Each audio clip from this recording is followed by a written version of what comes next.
da mandan ko jen ba ko le chal ko go chek de me ku je bi chek de ba kon linga mana gat ke ba kon linga ken ka social media mana naitin kon de ngai ke jabak kana da kon te ka chumal chi ne da kon te karang ba kon chu linga ken ba kon lo ka gorda mandan kana gole so rai ma ba lo nyi mare meri go jen jira men nyamende chio da me de ja kon kam ji ka de ne te kon ne chi che ru ko siang de ka gor badan ta makan choran kan yangun lu ne ka ngaga dunga nya kam choran wana me te kon ka da mandan che gan mana kon da ra uti jen ka ko bo ka 11 months ago je ka ko bo la woken jen chi ka barya ka ma dor ma chal ke buru bi kana dor ma chal ke gambela kanga de to chi ka jen ne tar ke 2025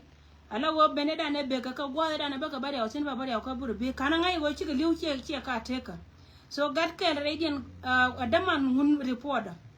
gat ke radian adaman mun report cha ma jo wo bi long ka bene de kon chal ka gang dor kir ma wa chi me wa chi wa ngai ken ba chi wo ken jen je ka be kan dial ka gada ko be kan daro lakin gada nana kula te gada mana chi report che no wur nana ko la gor cha la ma yanin kan da mana mo ko la jal ke la friend na mo chala gad guey so chala gad guey so jen point na gad guey kana ma yanin chi ka jiena la waje ka ko ba wa ka gambele wada da na baka bari autin baka bari au ka buru biye so anta ma cha kon kula jojin brother ma yan yena gad guey mete ka ra menen nga kama na naitin kone chal ka gang dor kir ko jen chika na belinga ndare da na wojen chalare ichara mad na ide kone chal ka gang dor kir badan ta matela ka to cha janga je wa shaka na jang te ka buru biye che shaka che teka cha yanga muno go gara da raw cha ya gore family skun en wojen de yara nyos mate yen teka de yara nyos kama chika wara i gang dor kir ka dong chi yeken chika jen gar dia la kone tar ka kor ngai ka rodien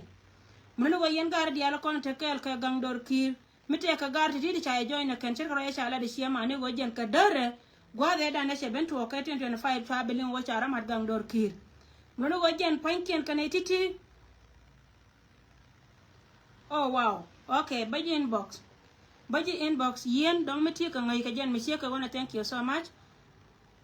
yes mana naitin kono go yen ka chumal ka South Sudan thank you so much for watching ka chumal Sudan sorry she South Sudan ka chumal Sudan so rai me lara je yen gare dial en gojen de yen me de yen la let en gojen de yen ka gor kan gare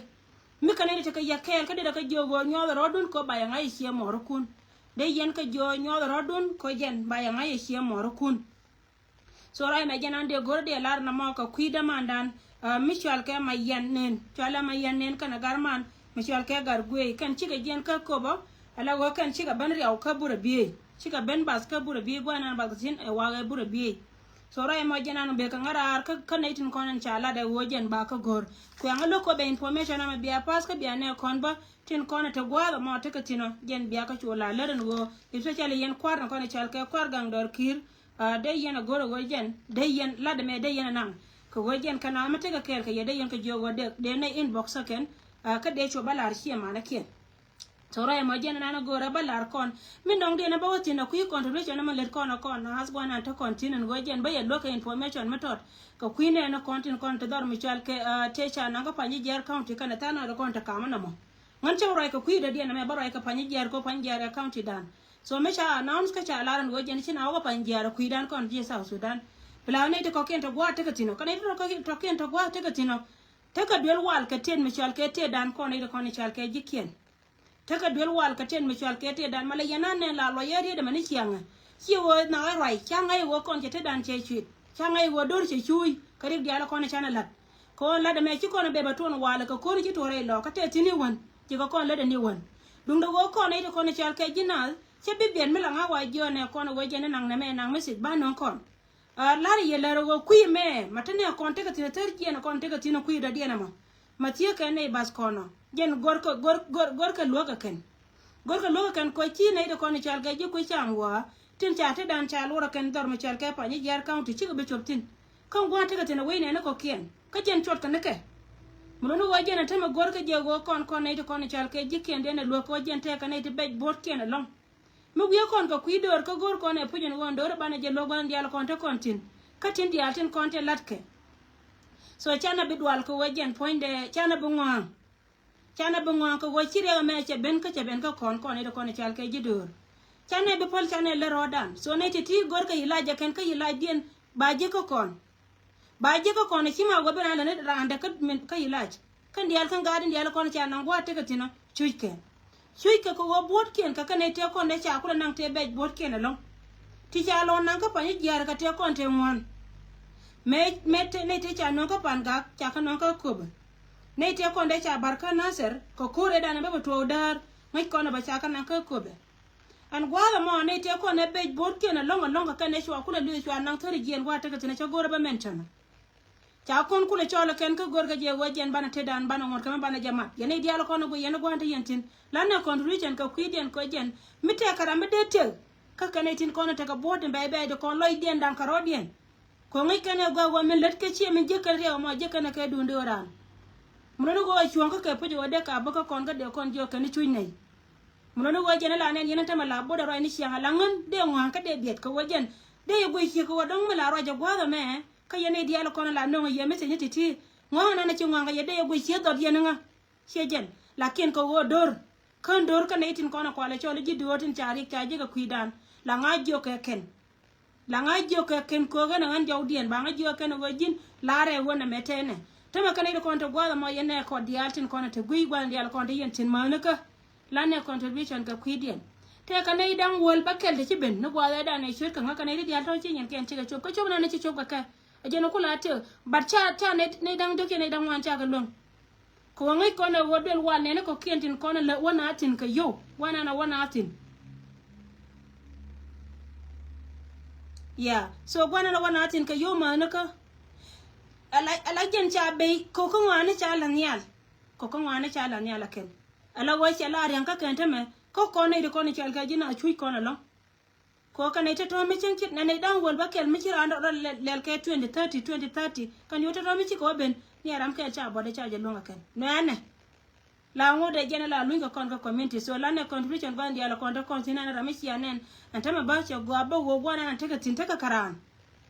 karan mi chi gien mala dictor la ramo dictor matakel ka medan ba ka ko be ja kel ka ngada mo gad kel mala le ka kon kel ba ne mete ka ko be tu nono wachele jen bachela katana ante ka gada ne pol bi roy me jen ande gorde lar kono mi cheke wona wajen lana ka kuine na kontin kono cha moy ka bon ma naka mila boda ka roy chi go ko je chi dor chui lakin lane bande rodan ying loy ko ne tin konde loy dan ke dundur ko wajen bana ne kon bana kallo so na ma jen ande gorde nyoka kam konde chum na ma dong jen chi ren ma do den de pionir ren ma cha lat anya mare nyaro jo ate ka timi te tini japan ga kana ne do kono ta ka bentiu en way yente la dun gan mi ka pol bi be lan mi ka la ke pol bi de la de sakar fight ngan ba nyoka me pye je ne mi chi ne kon mi chi ga jien ta kana ga pani jar county chi pol bi do ka ko be so anta me chu na da long ko wajen mi cha waje ka duwar ba to ngana ga ka dar ni ne de kon chal ke jitaran trading kan ro ka to ro ga kon te la pa ko ngaken bi ngana bi ka ja ka chi ga ja ba kan chi ga waje ko ne do kon ko kon la de bum ga kuidien mila gore je won gwa mata na take tina bena aro yin kwan bete ka ambiro de volunteer kana de kon ngai kala social media bititina gwa ma ko jin bu kula wan ka bu kula tet kan ko kana dia la content tin te melat ke kan anta mi cha waje ka dola je ka ka pol bi na ko be ba do kula go gor me bu kula ga ngana ka pani jar county roy me la je yene de kon chal ke ne tin takel kanas ne de kon takel kana tin ta yana cha kana kan mani yen ji duar ga duar ka pani jar tane dun ka ga ti gor de lan mi chi la ke pol bi de lat so ne me sakar fight ko kon ga nuari kana dwal ko wajen de ne lat ka rodan de ne lat ne me ko wajen go ku ngana ku ko tobre jam akel me lo ne de kon la pameli tin nan sia ga chui sia ga nganya do che chui manen yana ma ba ya kula to nuari ngan che chui ko go gwana ne chi duar ben ko ku lok ba ngana kamra tin ni nas ka je ni yo mo wa ko wotop la wete me la di roda na ma che jogor tin nan tin na tin tin bay tin ko na kam gara tin ni ken kana de ko ni chal ke pameli be je long sia mar te ka te tin wan te lat kana mo no go gwana je na pujo wode ne lat ka de wa de ka la wa ko gwadien so ro ma la je ne te ko na te ka pani jar kana ji panga go mo ero kana ti bite kel ka ji boni kina be le banka lo mum bina le de la go ba nga ye go chi ka la ke pol bin te me kina breathe ajena lo pameli skon yana na teme waje la nonga marar changa ching mi da be jek changa ching mi ga de liu changa ching mi ta ga na minor be ka norar ko wadi ko wajen be ka be nyo jik ken bata karama te ka 20 bata karama te ka 10 kana ide diara ton tama chaka no tane tun wani yi ken kan tama kala lat ka pol bi ka kobe so go diala ko te kariya go re je go bana rodan moy kan de bilet ka volunteer bara volunteer ko kan ba kon kula lo kan antama la wona gor ka dubi chew la wona gor ka dubi chew to la beje longon wode na de ka longa go ba ka lodi la bume longon go jen de na de ka lo idi ha ray me kama je yene de kon te penyen go jen go diala ko te ne kon te katin moy la kan de bara volunteer be ko ka gang che ka pol bi yene de kon te ka pani jar county ya county dan kon de chan ka jayu ejenu kula we ka ne kon nono waka na ide kone chi waka ye tare dan ka gar pani jar te chi gar yen gar pani jar kana la de me dong na chi ne ide kon chi ran che wakel ka shegde chi dong chi ran che wakel kaman me doan me tela we me bo nyu na ka social media mai ra karam ke na bilet me bilat bangana bakalat volunteer li bakalat an bi commissioner do be ngai wona te totin kone te kel ka ye mani mufta commissioner de ran kwan de let kel ka ne de kone chal ka jibone so na me message ma kama ye ka wonta ma kan wa ba kala jabba kala wajan wana na chaka jikatin chika bangal chep ka goran ala gorna ku mo beje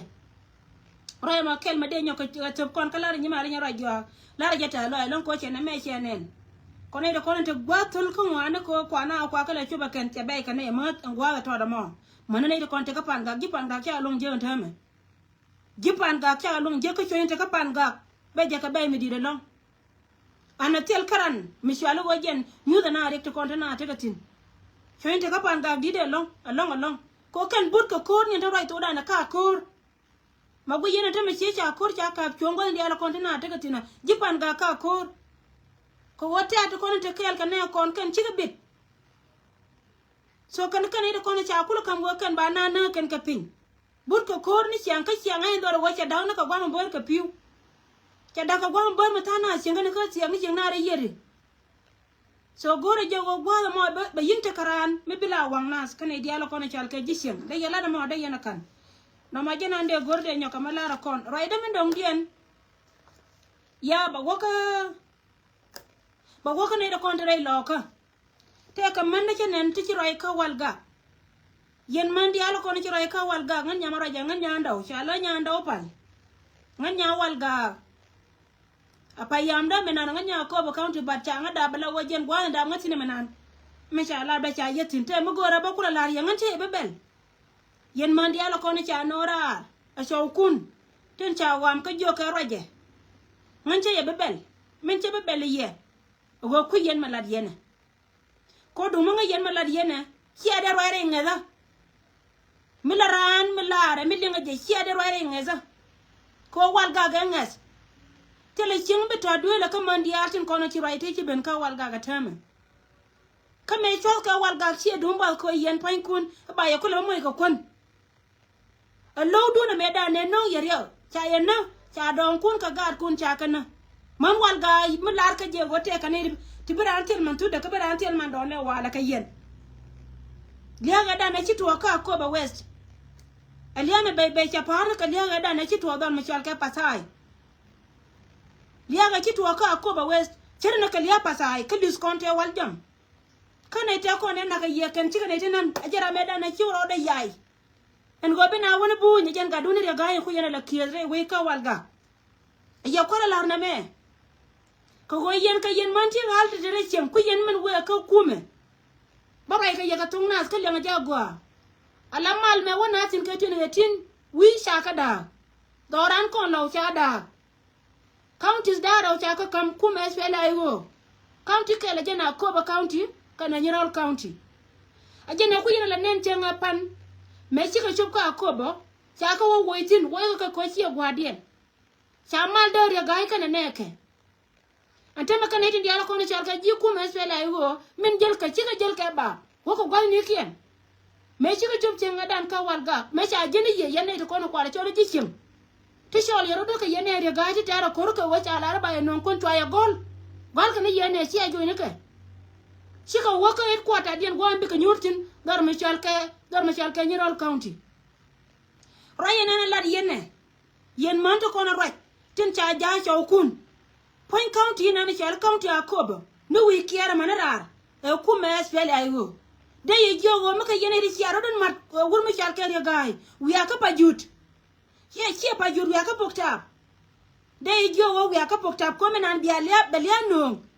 yen man kon right la yene sia o mala ya gai belia no menan ko ji do arde kon kwala chole ji do adin cha kam dor meten re ngonni kan ete kon ci gar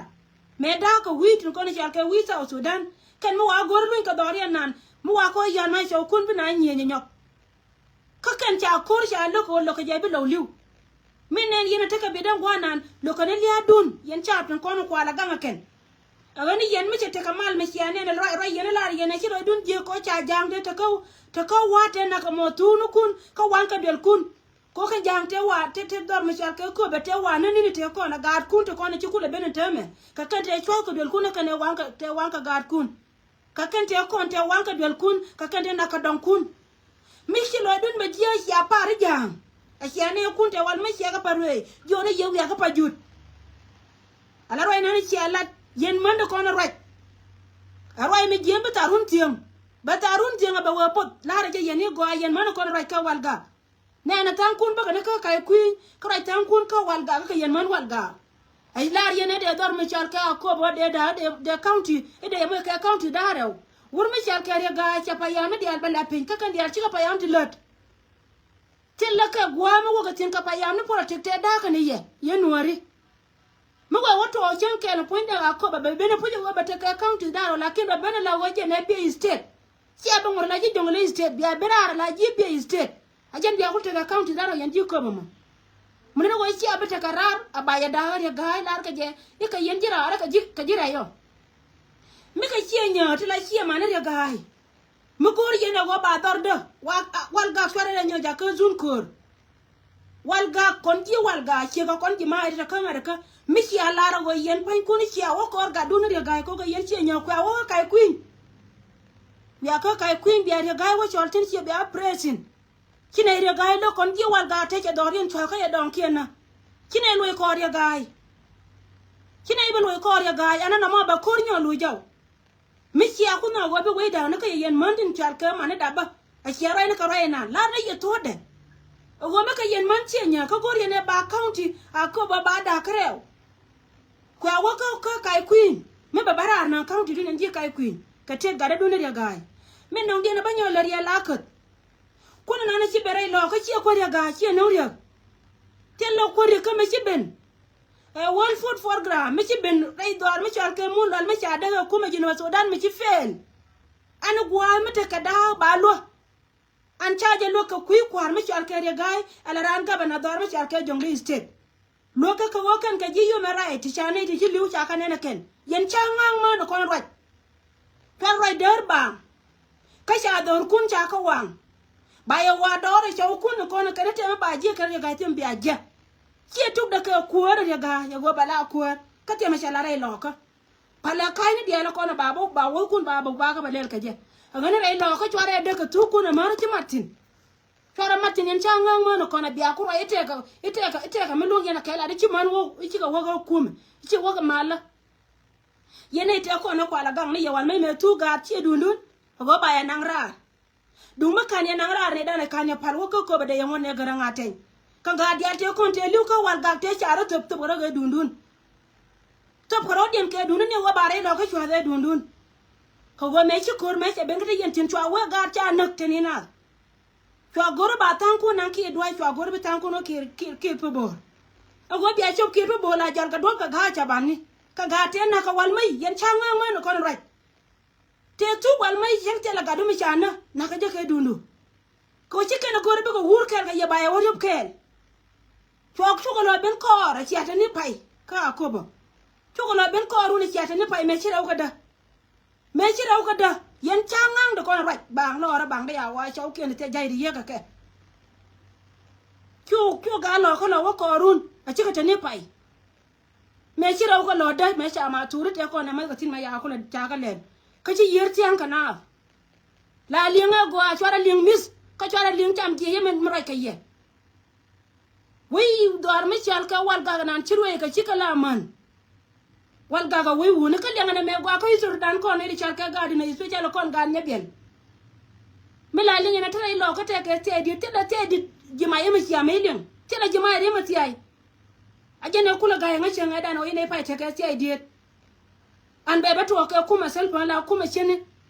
michi de ga michi bere dan kon lo se to today no wajene chene te ke siya di tela jima la te siya di so dar michal ke wal ga chwara ja ka zun kor la wajene biya betetin biya kai baka chente ga kuma de ga yamba betetin te la kuma de ga nyoro ka wal ga.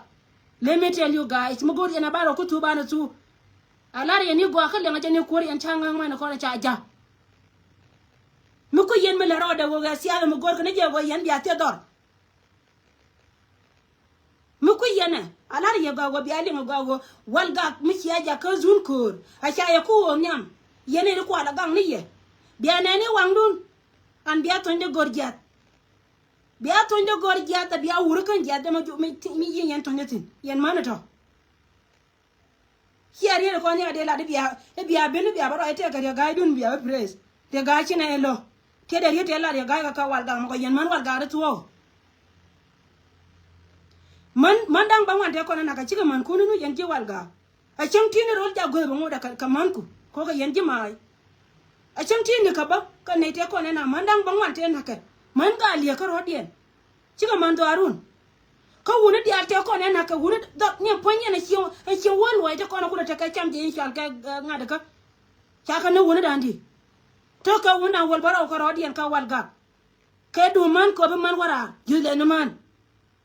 te da bara biya baro ya wala biya wal ga goto be la le yana ya ga dun ya lar na me bi ko ron ya ga be jena ni chokunji ko chonga tiu ka wal ga nan mo yena okuilene wal gaga na la yene go che wal gaga ya gai chene ne kana mi ji kon ji mai dum ma chelo wato lo na ka lo wadini lo wata mena mena kon moy kor kon lo che dora da ka da mi ji te ka bor choda ko mi nyire cha pa yang wal gaga chelo ni pinche la ni zero dere ba we be baro en tamme leg te ka man ji mai re je te ka mana ka jima jen ka aponyir me dawne lo te mana ka jima ya ga an gwana an ke le te ka ga nyiman ti are de nyanga nyamra jen nganya nyiman te ka ga nyiman ti are de wal ga na jen gwa mta ga nyiman tin am min chon menen yene mta joda me chal ke donga ga nyiman an wo fi dor che nyiman che chwa ba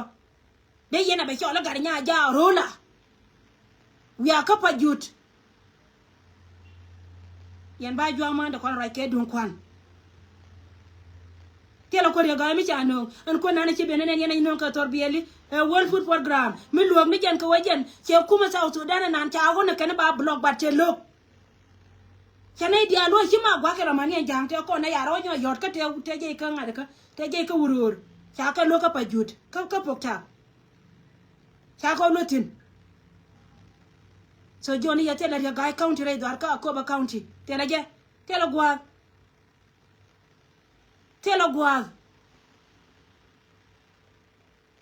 jara ila re yena mo yen man dia la kon raja dam bang ku yen melad yene cha ko lo wa nyame so kun ko ara la bon pinjo kamera ka ku ala baro e dam ka social media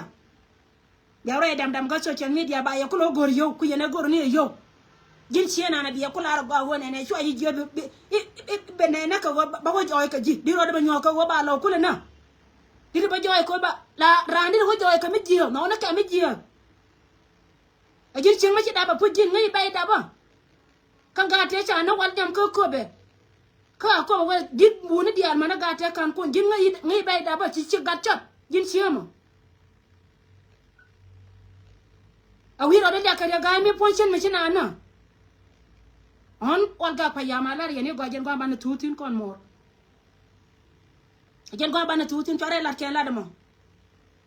me la ke je ke le me dan por ne ke akoba wikier cha la de kan jike cha wal ga cha la de kan kanta ma chelo ne ka zero tela matetin chimandi cha kwen ka hogwal ga ji ga de rai nan e gorne county dun biya je cha re ma cha lo bibi instead ko la barar bi instead ba barar ke ba barar ka kuma selfa biyaran ne ke li jang ba la ko ka ne ko ni kyang bi state ba kamrar ke kuma ya machar ha ba kamrar ke kuma self na shi ade menena talk ba akoba county ba take county daro shi ade menena talk ban mo kuma ya machar ben ba take county daro an cha ba da ni je jirar ka ne jikiya ba na gwel ko rarte jaja kan kirte ga jaja ka te jimai fara dar da ka kai ne ga gaide te la gwamu wetin ga ka kuma ya ga cha gen ti do ni daro ko rodien ba chol ba campaign ya gaidun biya kula wani ka yan changa da kwana kina ara ko matin maman mana da bata la lokai dun cheni kan mana da bata la lokai yin cheni kan biya kula ara ichi lo da jiya long wai shwa ne te ko ne no ka mala shwa kula banna ha kana te ko den naka guru kuna kan naka shaw kuna kan ashe ma ngoy man wa long ne manati ngoy ya wa long ne me man te jang te naka ke kan manu wo mariya jang te naka dit jima ya kan ka kan de yeno para ka to e ka jima la ya gai akwai ngani me te de na maka yan mana to akwai ngani me te de na ma te ka rabla no chi ma na ko kan na no ne ya wala wa ko ne ye yo ni me jo ya ba ya mo ka wifi biya we gor ne ma na zama man de wa kam tanga yes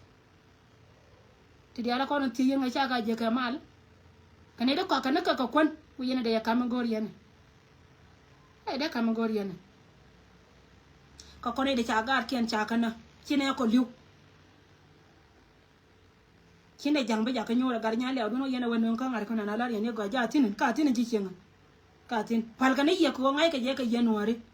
lo kano bi dun jang ba pa mo yene ku ile ne bi la cha ba na ke ga jang ku ne bi alim beta go bira liu yente dia ro nyeza to ko ti chala re do aran ci to go kana mai to men chala da ya gai kana mai to ne wal ne me ku nei pi ko nya ndo ti ci ma ki ne ku tung cha ga dong kana mai to go ba di lo ka ba ga bongot kana mai to yene mi go men la lel ke ci me go dung me kon me be ka ga che de cho wiki kan reason kwana be ga kwana wi yalul be ka te da kobo ba wo ba dar mishal ke nyirol ka ter kwar mishal ke kwar nyirol ina ba ko Wurwar county ba wo ka ter kwar mishal ke kwar Wurwar county mishilo nyur ka ta ga da ne te ga ke a cha ko ya ga cha bu ya ken